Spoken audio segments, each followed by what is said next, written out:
Coming to you live from Benab House, Atomic Junction, Medina. This is Bena Midday News and my name is Sherifatu Ayuba. Coming up in this afternoon's bulletin.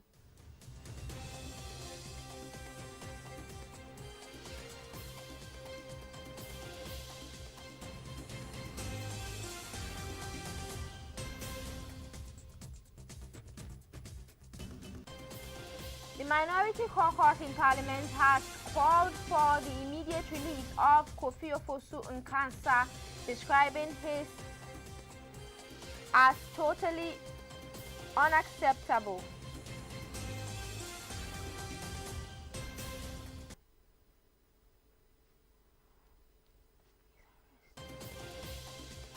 GRA has pushed back against claims by the Atakaice Spare Parts Traders Association that the new value-added tax regime will increase consumer prices.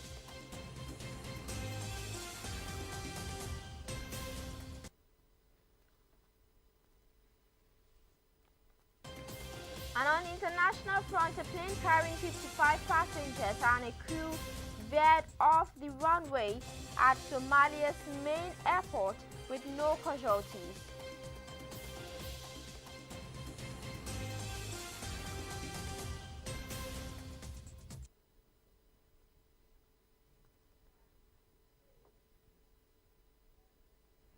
This and many more stories coming up in the next few minutes. To stay.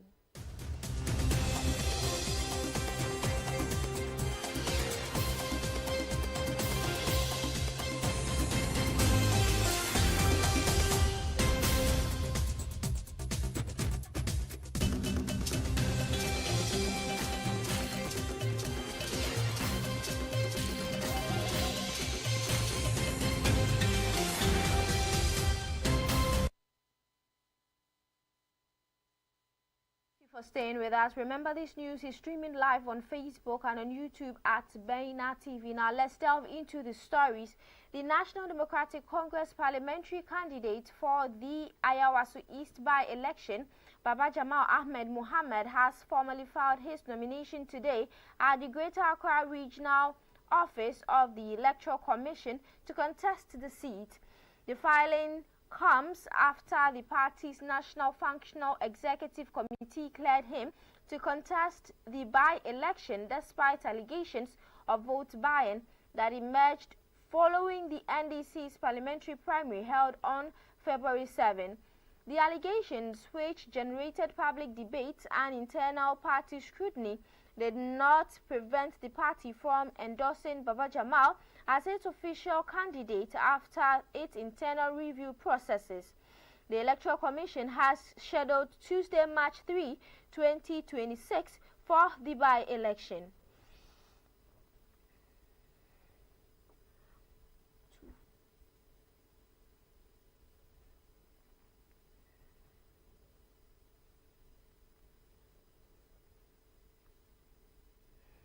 Moving on, the Minority Caucus in Parliament has called for the immediate release of Kofi Ofosu Nkansa, describing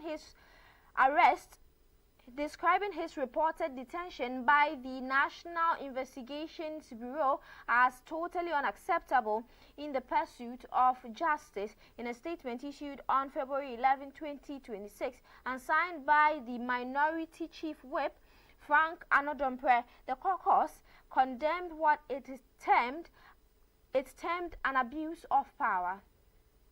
The statement outlined that the investigation into Mr. Ofosu Nkansa followed a directive from the Secretary to the President, Mr. Callistus Mahama, requesting the NIB to investigate all allegations he allegedly made on Sampa Radio concerning the payment of money to secure a foreign scholarship. Mr. Ofosu Nkansa subsequently presented himself at the NIB on February 5th, accompanied by legal counsel, and was permitted to leave without being charged. According to the minority, he was later invited again while in Kumasi attending to his seriously ill father. Although he requested to report on February 11th, he eventually complied with the Bureau's insistence.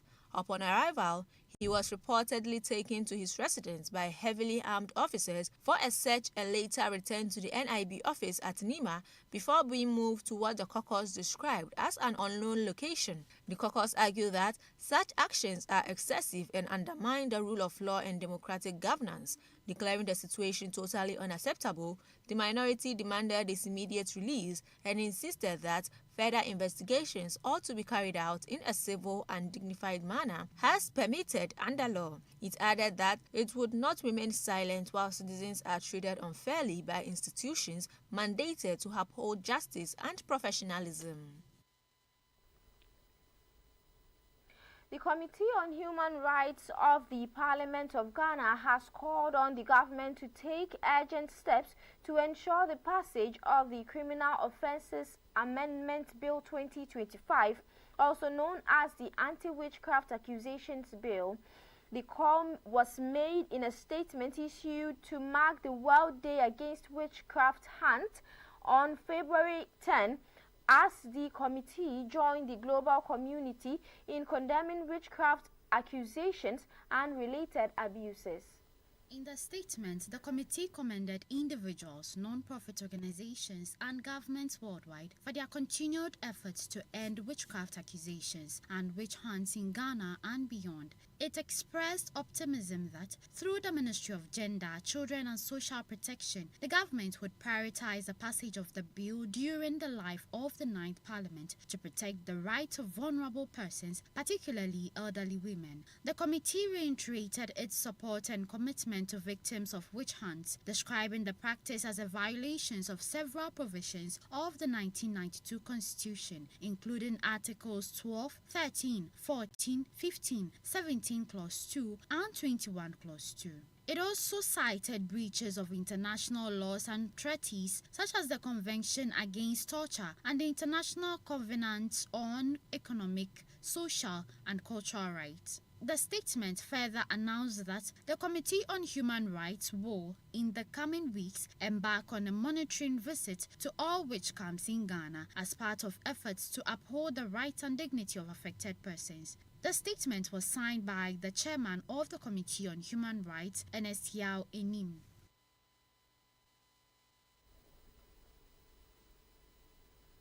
Well, on this note, we go for a quick turn. We'll be back with more. Do stay.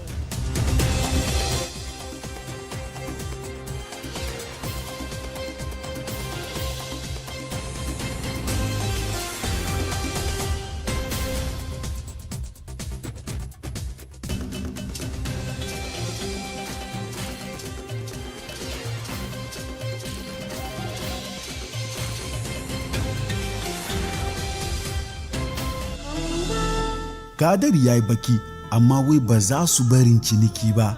Baina Trade Connect ba cinikin wasa mutane suka yi ba. Masu sayar da kaya daban-daban daga na ado har da na ci da sha. Komai da komai, kwana biyu tun da safe har dare da aka kare. Waɗanda suka ki zuwa sun yi da na sani. Amma kaga waɗanda suka zo sun yi ciniki, suka dace kuma suka yi murna. Yanzu dai muna shirye-shirye mu burge ku da na 2026. Shin ba za ka zo ba? Za mu fara ne rana 14 mu kammala rana 15 wato 14th and 15th of February. Ranar Asabar da Lahad karfe 8 da safe har zuwa karfe 8 da yamma. Shin ba za ka zo ba?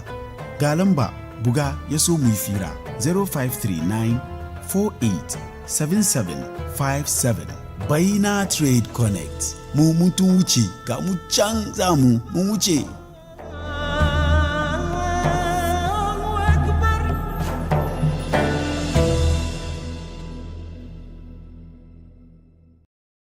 It's back again. It's bigger and better. Brace yourselves for the 3rd edition of the biggest pre-Ramadan fair in town. It's the Baina Trade Connect 2026. 2 days of endless sales, and unmatched vibes. Mark your calendars on the 14th and 15th February 2026 at Zurak Park, Libya Cortez, Medina from 8 a.m. to 8 p.m. each day. Come trade, come connect, come shop, and have fun. To book a stand, contact 053-948-7757. Baina Trade Connect 2026. See you there.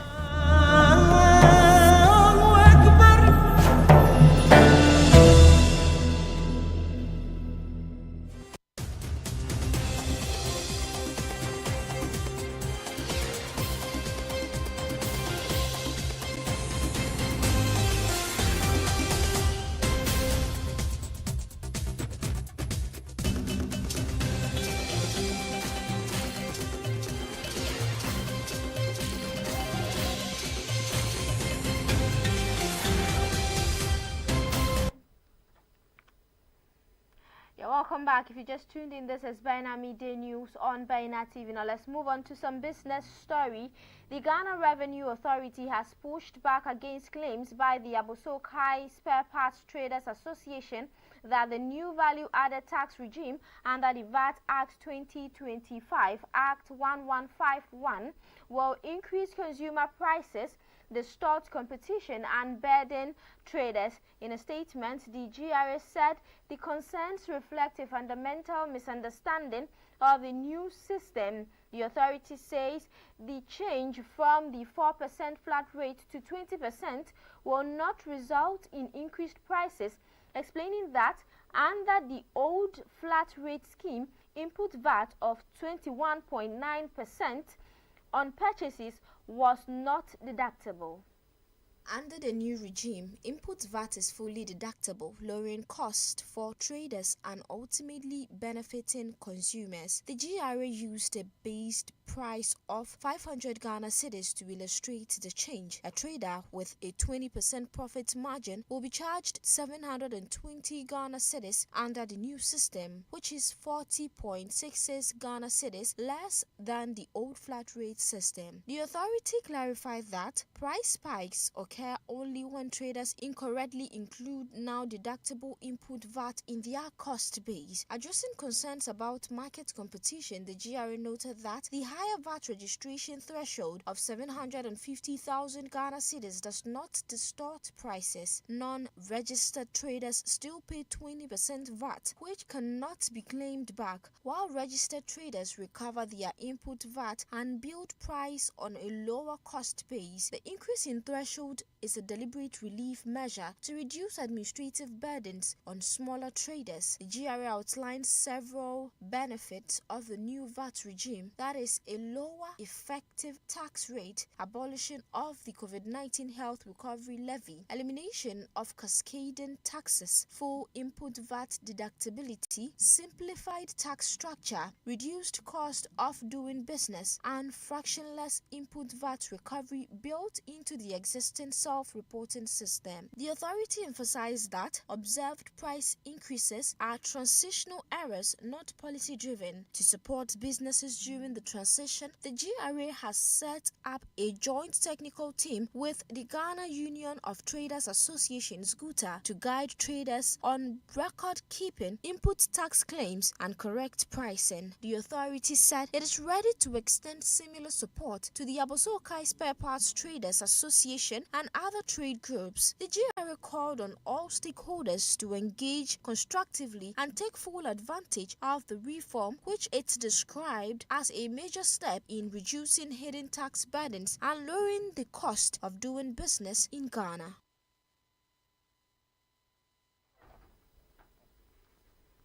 Now moving on to some news beyond our borders, a plane carrying 55 passengers and a crew veered off the runway at Somalia's main airport onto the nearby shoreline on Tuesday during an emergency landing. The Civil Aviation Authority said the crew of the Fokker 50 aircraft reported a problem shortly after takeoff from the Mogadishu Aden Abdul International Airport on Tuesday morning and requested that the plane returns. Somalia's civil Aviation Authority reported. It then tried to touch down but overran the runway before coming to rest in shallow water in the Indian Ocean. Star Sky Aviation said the pilot's quick thinking was crucial in saving the 50 passengers and 5 crew. No one was injured in the incident, which left the Fokker 50 aircraft with a broken wing and nose. Images posted on social media showed passengers walking away from the wreckage. Transportation Minister Mohammed Farah Noor said only the aircraft was damaged and that an investigation has been launched to determine the cause of the incident. The African Union's mission in Somalia wrote on X that emergency respondents together with AU and UN troops were quickly deployed to help with rescue efforts.